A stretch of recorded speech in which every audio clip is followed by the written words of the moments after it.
अस्सलाम वालेकुम dear students, उम्मीद है आप सब खैरियत से होंगे। आज की इस वीडियो में हमने 10th क्लास की कंप्यूटर साइंस में चैप्टर नंबर 3 का जो टॉपिक देखना है वो हमारे पास है लॉजिकल ऑपरेटर्स इन पाइथन। हम प्रीवियस लेक्चर्स में ऑपरेटर्स देखते हुए आ रहे हैं। हमने अरिथमेटिक ऑपरेटर देख लिए, हमने कंपैरिजन ऑपरेटर देख लिए, तो आज हम लॉजिकल ऑपरेटर्स देखेंगे। और ये इंपॉर्टेंट टॉपिक है ऑपरेटर्स वाले, स्पेशली इस टॉपिक में से भी मोस्टली क्वेश्चंस आते हैं ऑपरेटर्स के, जो मैं आपको मार्क आउट करवा दूंगा इसी वीडियो के अंदर, ताकि आपके साथ साथ एग्ज़ाम की प्रिपरेशन भी हो जाए। तो आप मेरे चैनल को सब्सक्राइब कर लें ताकि आपको तमाम लेक्चर्स और अपडेट्स जो हैं वो डिलीवर होती रहे। तो देखते हैं अपने टॉपिक को, logical operators in Python. Python में लॉजिकल ऑपरेटर्स क्या होते हैं और इनका क्या यूज़ है। तो सबसे पहले आप अंडरस्टैंड करें कि ये जो हमने तीन ऑपरेटर लिखे हैं ना, एंड और नॉट, तो बेसिकली ये तीन ऑपरेटर्स हैं जो आपके कंप्यूटर साइंस में जितने भी इलेक्ट्रॉनिक डिवाइसेस हैं, इलेक्ट्रॉनिक्स गैजेट्स हैं, आपकी स्मार्ट वॉच हो गई, मोबाइल फ़ोन, आपके टैबलेट्स, लैपटॉप्स, मीन्स कि जितने भी आपके इलेक्ट्रॉनिक्स इक्विपमेंट्स हैं, उनके जो बैक एंड पे बूलियन ऑपरेशन परफॉर्म हो रहे हैं, तो उन बूलियन ऑपरेशन को परफॉर्म करने के लिए बेसिक जो तीन ऑपरेटर्स हैं वो आपके यही ऑपरेटर होते हैं। हाँ, इन ऑपरेटर के कम्बिनेशन आगे मल्टीपल कम्बिनेशंस और ऑपरेटर्स बनाए जाते हैं, लेकिन बेसिक जो है वो ये आपके पास एंड, और नॉट, तीन ऑपरेटर्स हैं जो बूलियन ऑपरेशंस परफॉर्म करवा रहे हैं। क्योंकि तमाम इलेक्ट्रॉनिक डिवाइसेस और जो डिजिटल सर्किट्स हैं वो बाइनरी अंडरस्टैंड करते हैं जीरो और वन की लैंग्वेज।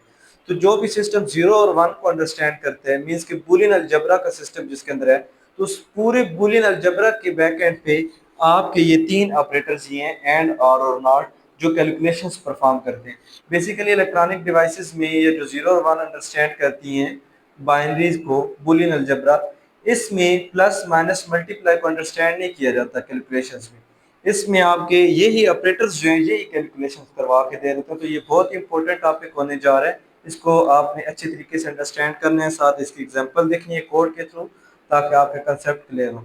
और इसमें जो इंपॉर्टेंट शॉर्ट क्वेश्चन स्पेशली यहाँ से दो बनते हैं। एक तो इसकी जो मेन डेफिनेशन है, ये शॉर्ट क्वेश्चन में मोस्टली पूछी जाती है लॉजिकल ऑपरेटर्स की, और दूसरा ये है कि शॉर्ट क्वेश्चन यहाँ से बनेगा इन ऑपरेटर्स के नाम, कि लॉजिकल ऑपरेटर कौन से हैं। ठीक है, तो ये आपके पास तीन लॉजिकल ऑपरेटर्स हैं। अभी हम इसकी डेफिनेशन के थ्रू भी देखते हैं। Logical operators are used to combine multiple condition and expression. Multiple conditions को, जब एक से ज्यादा कंडीशंस हो जाएं या एक्सप्रेशन हो जाएं एक से ज्यादा, दो या दो से ज्यादा एक्सप्रेशन जब जाहिर होंगी, तो उनको कंबाइन करने के लिए लॉजिकल ऑपरेटर यूज होता है। लाइक कैसे, देखें मैं आपके सामने लिखता हूँ, ए इज ग्रेटर देन बी। ये आपके पास बेसिकली क्या बनी है, एक एक्सप्रेशन है। दो ऑपरेंड्स हैं, ए है और बी ऑपरेंड्स है, दरमियान में कंपैरिजन ऑपरेटर लगा हुआ है, तो ये क्या है, बेसिकली एक एक्सप्रेशन है।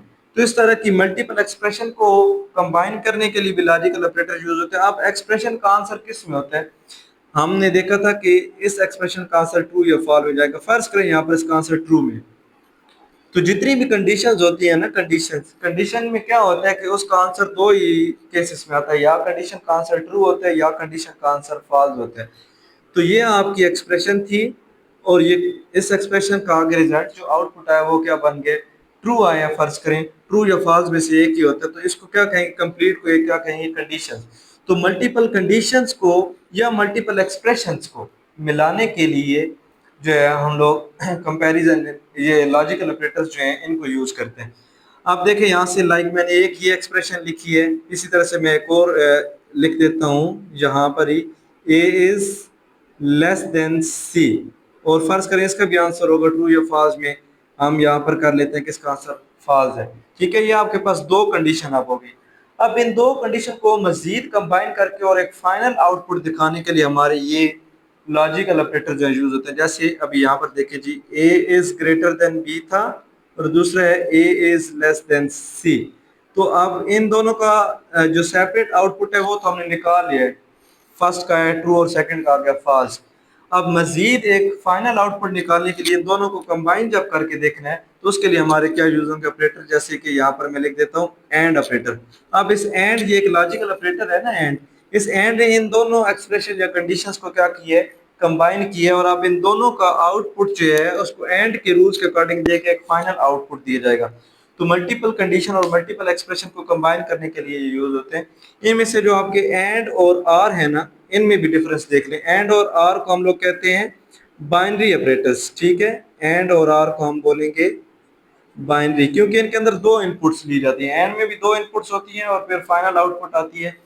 आर में भी दो इनपुट होती है और फिर फाइनल आउटपुट आती है। लेकिन ये जो आपके पास है नॉट, नॉट के अंदर सिंगल इनपुट होती है, जस्ट एक इनपुट, और उसी को इन्वर्ट करते हैं नॉट, तो इसको हम लोग कहते हैं यूनरी, यानी कि इसके अंदर सिर्फ एक पुट होगी, एक ही इनपुट के साथ ये वर्किंग करेगा।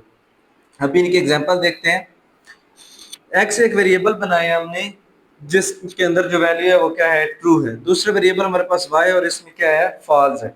एक्स और वाई वेरिएबल्स में हमने वैल्यू असाइन करवा दी। अब देखिए नीचे हमने ये जो लॉजिकल अंडरस्कोर एंड, ये बेसिकली क्या है, ये भी एक हमारा ऑपरेटर है। लॉजिकल अंडरस्कोर एंड ये एक ऑपरेटर है, equal to X and Y. अब एक्स और वाई दोनों वेरिएबल यूज करने के दरमियान में कौन सा ऑपरेटर यूज कर दिए, एंड। एक्स और वाई के दरमियान एंड ऑपरेटर यूज हो रहा है और जो रिजल्ट बनेगा वो लॉजिकल अंडरस्कोर एंड इस वेरिएबल के अंदर स्टोर होगा जो हमने पहले रिजल्टिंग वेरिएबल बनाया। अब एक्स और वाई के दरमियान में एंड है। एंड का रूल क्या होता है वर्किंग का, एंड का रूल समझ लें, आपने फिजिक्स में भी देखा हुआ और आपने प्रीवियस जो आपने कंप्यूटर साइंस पढ़ी है उसमें भी ये ऑपरेटर्स यूज हो रहे हैं।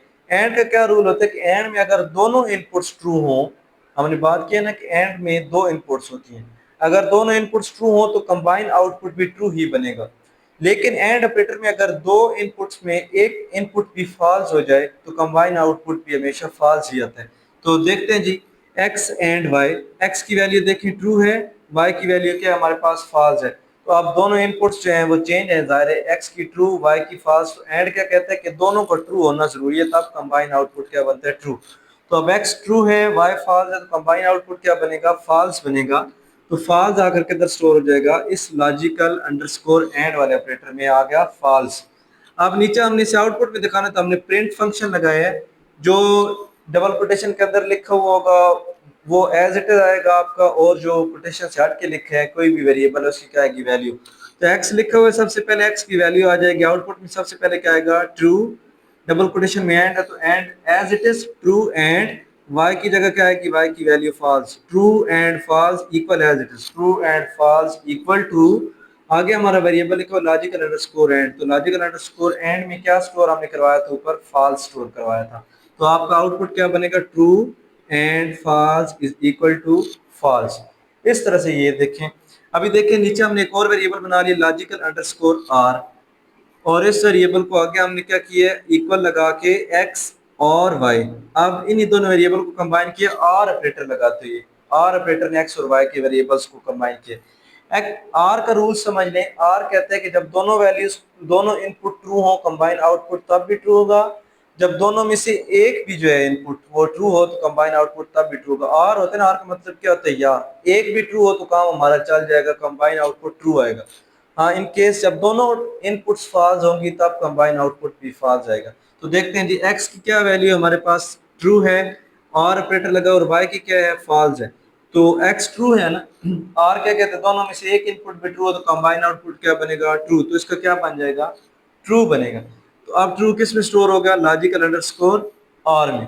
तो आउटपुट में दिखाएंगे सेम एज इट इज, आपका एक्स की वैल्यू आ जाएगी true, or as it is आएगा, y की वैल्यू फॉल्स जाएगी, equal as it is, double quotation में इक्वल लिखा है, और एंड पे हमारा वेरिएबल हमने लिखा है लॉजिकल अंडरस्कोर आर, तो इसकी जगह हमारा क्या आ जाएगा, जो इसमें रिजल्ट स्टोर हुआ क्या था, ट्रू स्टोर हुआ, ट्रू आएगा। तो इसका आउटपुट क्या बनेगा इस केस में, true or false is equal to true, or के केस में। अब नीचे हमारे पास आखिरी हमारा रहता है नॉट ऑपरेटर, उसको देखते हैं जी। हमने पहले रिजल्टिंग वेरिएबल बनाया है logical underscore not underscore X, ये हमारा वेरिएबल है, equal to not operator use किया, नॉट एक्स। अब इसमें एक ही इनपुट होती है ना, नॉट में यूनरी है, आपको भी बताया। तो नॉट की जो है एक्स है, एक्स की क्या है, ट्रू। तो नॉट क्या करता है, इन्वर्ट, चेंज कर देते हैं। तो अभी x की ट्रू थी तो नॉट उसे क्या बना देगा, फॉल्स, और जब फॉल्स बनाएगा तो फॉल्स इस वेरिएबल में स्टोर हो जाएगा, logical underscore not underscore x में। अब आउटपुट में दिखाएंगे, प्रिंट फंक्शन लगाया है, नॉट डबल कोटेशन में एज इट इज लिखा है, सबसे पहले क्या आएगा, नॉट x की वैल्यू आ जाएगी क्या है, true, not true is equal to, और logical underscore not underscore x, इसकी वैल्यू आएगी, क्या वैल्यू थी हमारे इसमें, x की वैल्यू हमारे पास ट्रू थी, उसे इसने फॉल्स कर दी, तो नॉट ने तो क्या आ जाएगा, फॉल्स आ जाएगा। तो ये तीन ऑपरेटर्स हैं जो इलेक्ट्रॉनिक डिवाइसेस में भी यूज होते हैं कैलकुलेशंस के लिए, और मल्टीपल कंडीशन और एक्सप्रेशन को कंबाइन करते हैं। तो इम्पोर्टेंट टॉपिक है, इसकी प्रैक्टिस कीजिएगा गूगल कोलैब्स में या पाईचार्म का अगर आपने इंस्टॉल कर लिया, मैंने आपको सिखाया था वो मस्ट इंस्टॉल करें, और किसी ने नहीं किया तो प्रीवियस लेक्चर को जाके देखें और इंस्टॉल करें। बहुत